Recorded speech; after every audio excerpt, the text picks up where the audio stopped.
Okay, we are going to open this morning in Daniel chapter 2. This is the third message looking at the coming of Christ, the second coming of Christ. And primarily, we've been studying the doctrine of the rapture of the church. Last week we looked at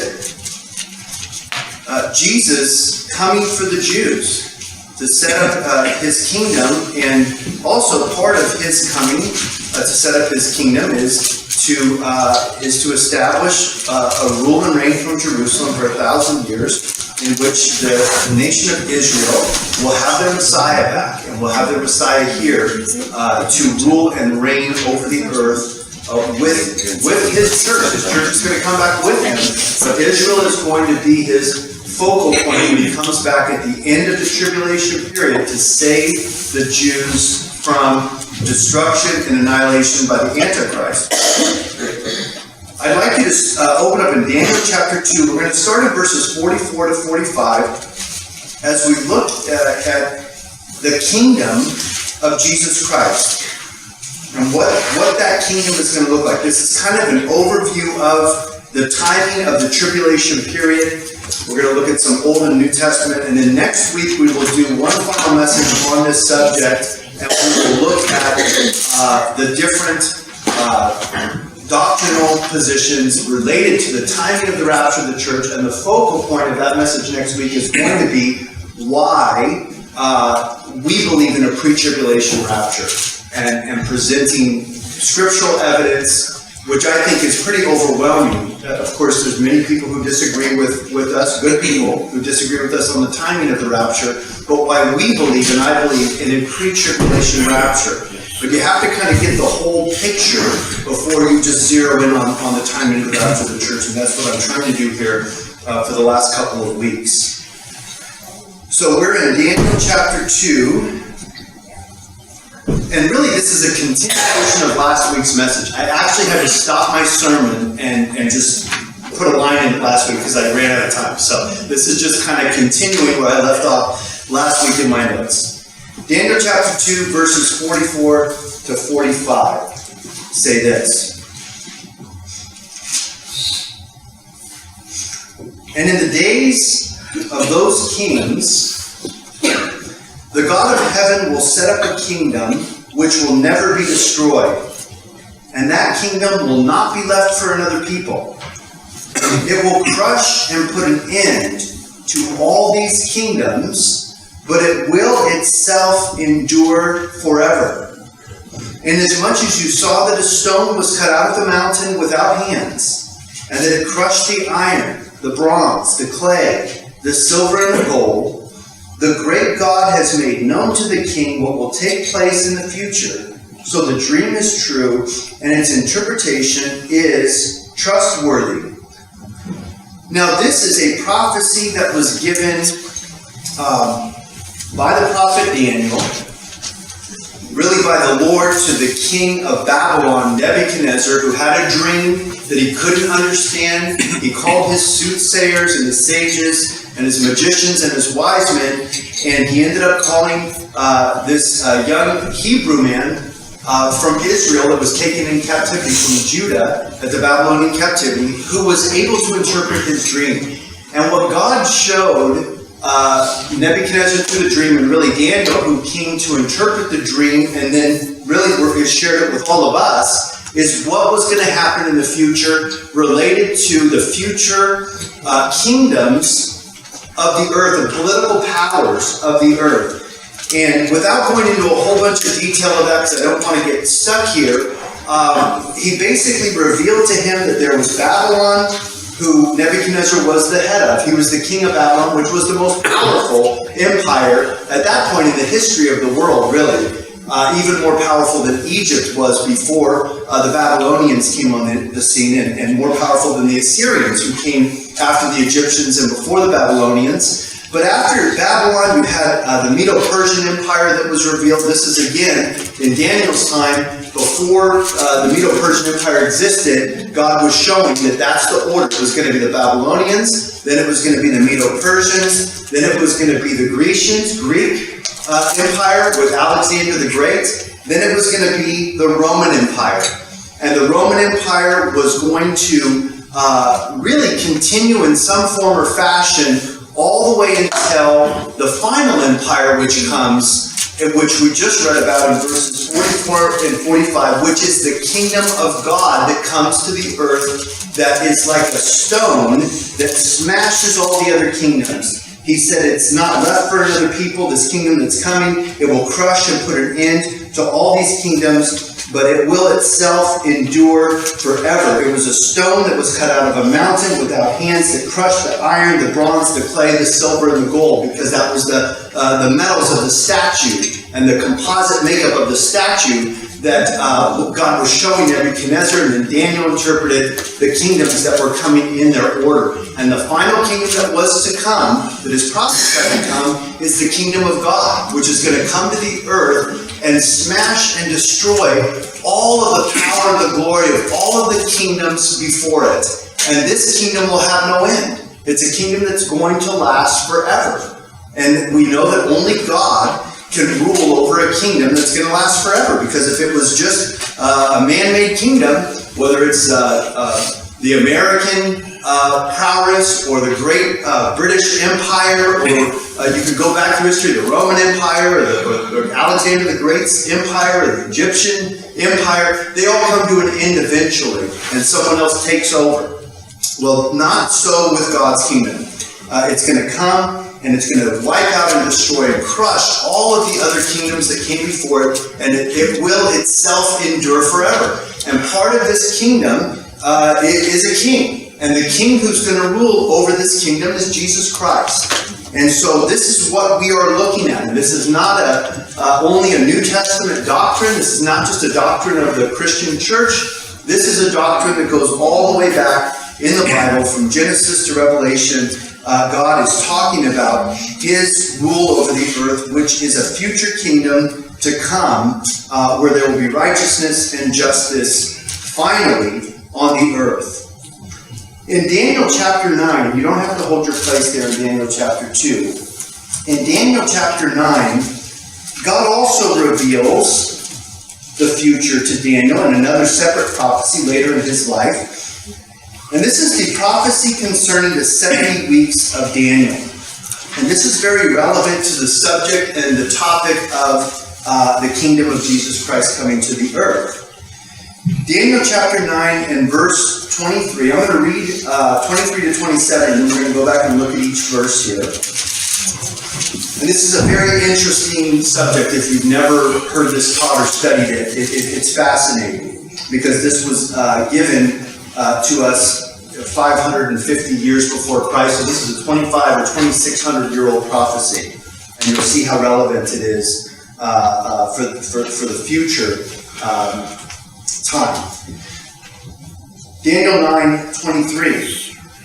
At the beginning of your supplications, the command was issued, and I have come to tell you, for you are highly esteemed. So give heed to the message and gain understanding of the vision. This is the angel Gabriel, who's coming to answer the prayer of Daniel the prophet, and he's coming with an answer for Daniel from God.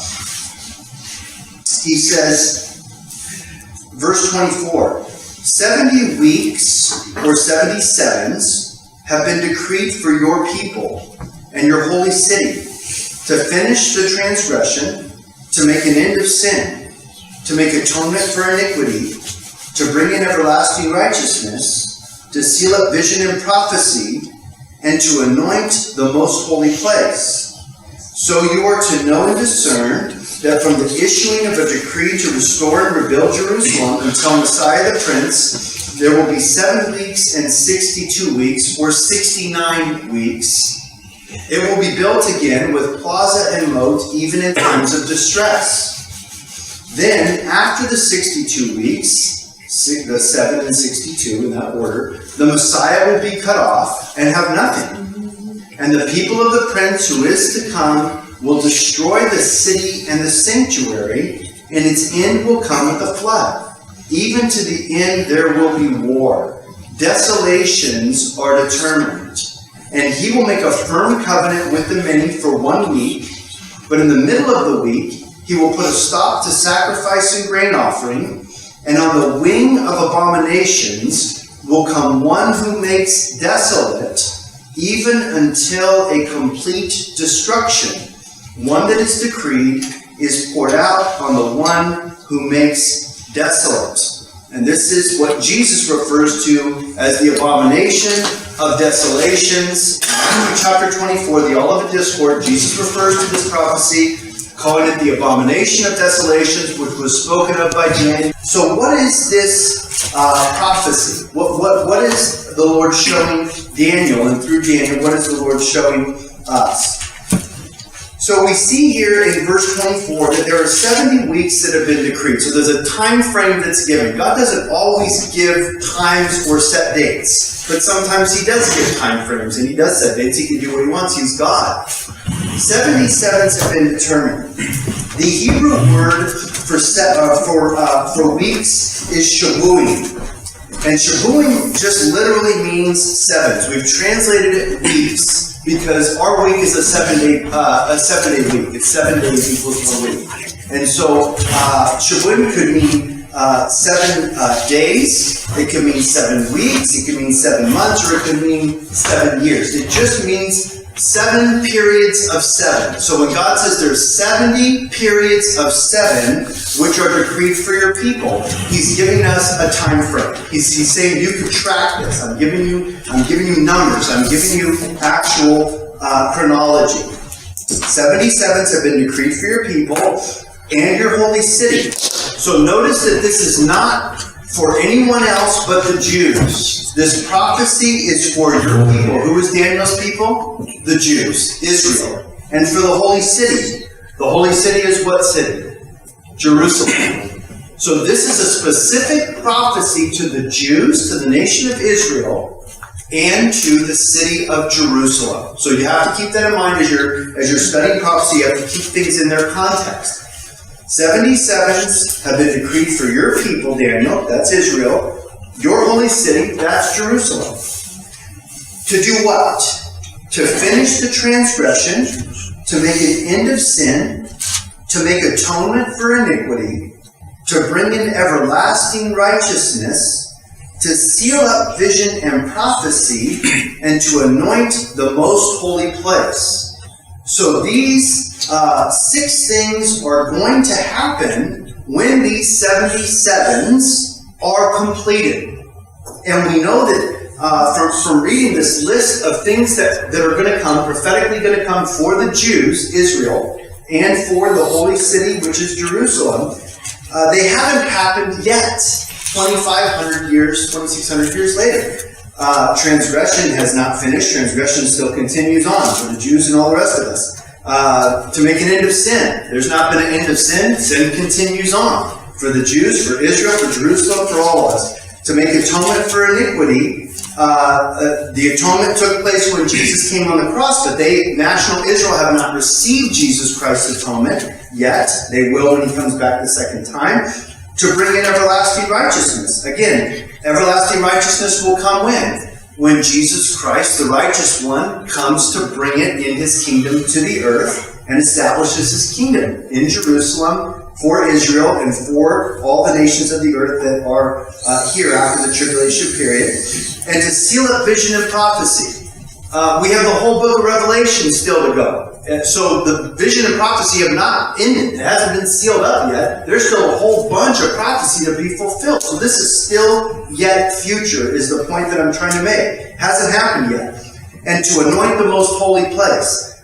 There is no holy place right now. The holy place would be the temple. A rebuilt temple in Jerusalem where there is a holy of holies. Where they will be offering sacrifices. Where the Shekinah glory of God dwelt in Bible times. This has not happened yet. It's not even possible to happen yet because they have to build another temple in Jerusalem. The Jews want to do that, as we looked at last week. The The Temple Institute has all the instruments ready, the implements are ready, the priests are trained, the Levites are ready to go. They just need the political environment to be correct where they could rebuild their temple and they could start to offer animal sacrifices again as is prescribed in the book of Leviticus. And this is going to happen according to the scriptures. They will rebuild their temple at some point.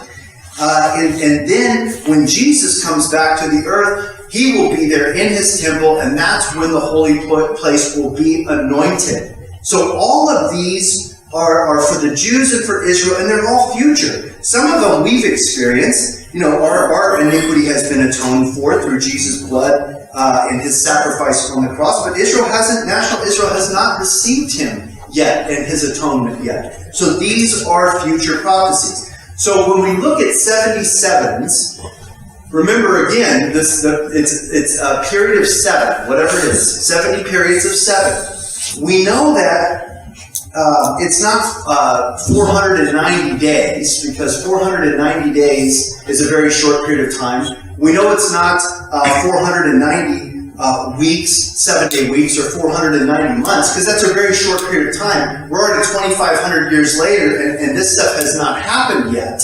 So we know that it's referring to, or we believe it's referring to 490 years. 70 periods of 7 years. 490 years. Now, he's given us the timeline, and we need to know what exactly is going to happen in 490 years, because he breaks it down even further for us. He says, so you are to know and to discern that from the issuing of a decree to restore and rebuild Jerusalem until Messiah, the Prince, there will be 7 weeks and 62 weeks. So there will be 69 periods of 7 that are going to take place before the Messiah comes, and after a decree is given, an official decree is given by a monarch, by a king, to go and restore and rebuild Jerusalem. Remember, when Daniel was in Babylon, Jerusalem was laid waste. It was just razed to the ground. The Babylonians came in and showed no mercy. It was God's judgment upon his people because of idolatry. And God punished the nation of Israel and Judah because of their idolatry, and he took them away for 70 years into captivity in Babylon. So Daniel is in Babylon. God's showing him this vision from Babylon, and God is saying there is going to be a decree issued, an official legal decree, that Jerusalem, the city of Jerusalem, is going to be restored and rebuilt. At this time that the prophecy was given, Jerusalem was laid bare. It was burned to the ground. And there was nothing left, hardly anything left of the city. The temple was razed to the ground, and all of the Jews primarily were taken out into captivity in Babylon. There was a very, very small remnant left there of Jews, but not many at all. So this was something that Daniel would have been very interested in. That's his holy city. Those are his people. He's a prophet. He's looking forward to the coming of the Jewish Messiah. So God says, this is when the stopwatch is going to begin. Remember, he's given us times here. He's given us a chronology. We have this decree to restore and rebuild Jerusalem was issued in 445 BC. The Bible records this in Nehemiah chapter 1, verse 1. If you want to take notes and look it up later, there was a decree given by the Medo-Persian king Artaxerxes. Artaxerxes gave a decree and issued a decree in 445 BC. Secular historians agree with this. Bible history is always accurate. The secular historians sometimes catch up with the Bible. It takes them longer. But they don't disagree with this date. This is when it happened. That a decree was given that the Jews were permitted, because remember, there was first Babylon and then came the Medo-Persians who conquered the Babylonians. The Jews were still there in captivity, and they were not in their homeland. They were still over there in Babylon and the Medo-Persian Empire. Many of them wanted to go home, but they didn't have legal permission until the monarch, the king, Artaxerxes, wrote a decree and said, I'm going to pay for it out of the funds from the treasury. I'm going to send you back there. You could buy your materials. You could rebuild your holy city. And so the clock started on this prophecy 445 BC.